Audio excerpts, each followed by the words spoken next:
This channel is supported by viewers like you over on Patreon. If you liked today's video and want to support what I do, please consider visiting the link below. Thank you. Education. Every nation does it a bit differently. Some centralize curriculum, while others leave the majority of decisions up to local school districts. Today, I want to go through differences in how compulsory education works between the European Union and the United States, by using the Netherlands and Hungary as examples. I will specifically be looking at broad institutional differences in public education, so private initiatives, magnet schools, and religious institutions will be excluded. Education is compulsory in the Netherlands from age 5 to 16, and in Hungary from age 6 to 18. The earliest age someone can drop out in the United States is 14, while starting school begins between age 4 and 6. It all depends on their state. Foreign language is first introduced to Hungarian and Dutch pupils around age 10. This earlier introduction to foreign language allows for a stronger foundation later in life. There is a strong push to learn either German or English in addition to your first language. When the topic of English fluency is raised, it is indeed often overstated, but it is taken seriously enough to be tested on at the national level. Taking a foreign language is not an option. Educational tracking is also a major difference. Tracking, in the simplest of terms, is guiding students based on educational ability and/or preference. Tracking of education is, of course, not a solely European idea or phenomena, but where Europe stands out from the United States is adoption of this model at large.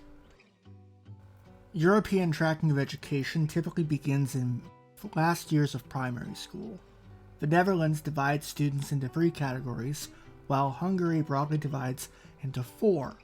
What these categories aim to do is see where a student is most skilled or suited and prepare them for further education in those subjects.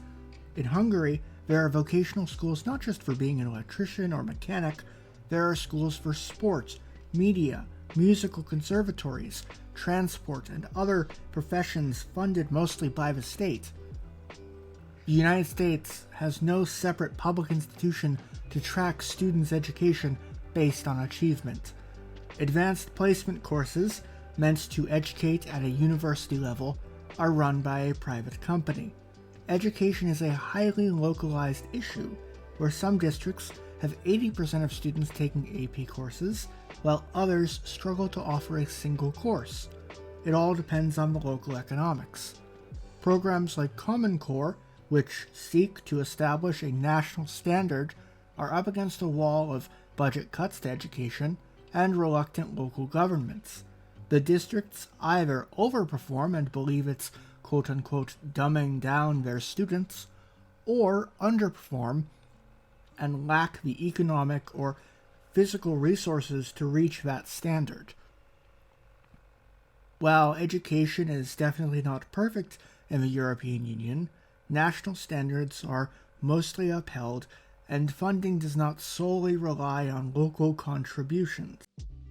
Now, of course, in the United States, while you do not have tracking, you do have student clubs and extracurricular activities like debate or sport or photography that allow a student to show where they are passionate or skilled when entering into college.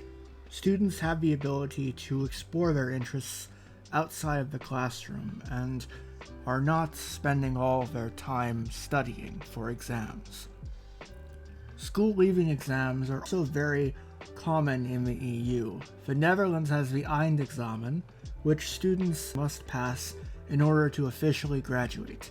The exam tests you on native and foreign language capability, mathematics, and other subjects.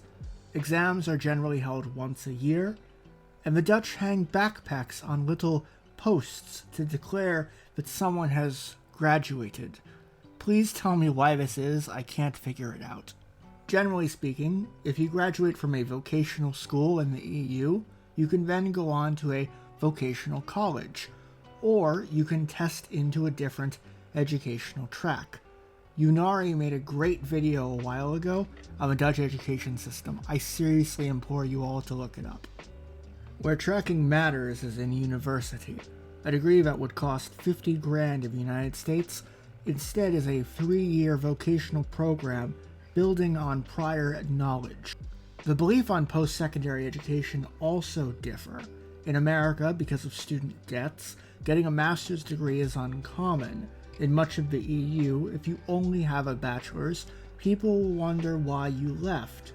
Master's degrees in the United States are more flexible, while in the EU, they are consecutive. Thankfully, at least in some nations, this is changing. Perhaps we will see less MPAs as political science graduates gain a broader set of options to go into. Most importantly, there is no negative stigma associated with vocational education in the EU, at least for those I spoke with. If you study a subject like IT, for instance, you don't need a university degree in the first place because your specialized and standardized vocational certificate is equivalent. There are a large number of Americans who look up to the so-called German model of education. In a society like the United States, I don't know how easy that would be to replicate. The German model isn't simply investing in vocational training for a select few trades. It involves union participation and reflects the history of a guild economy and a professional licensing culture.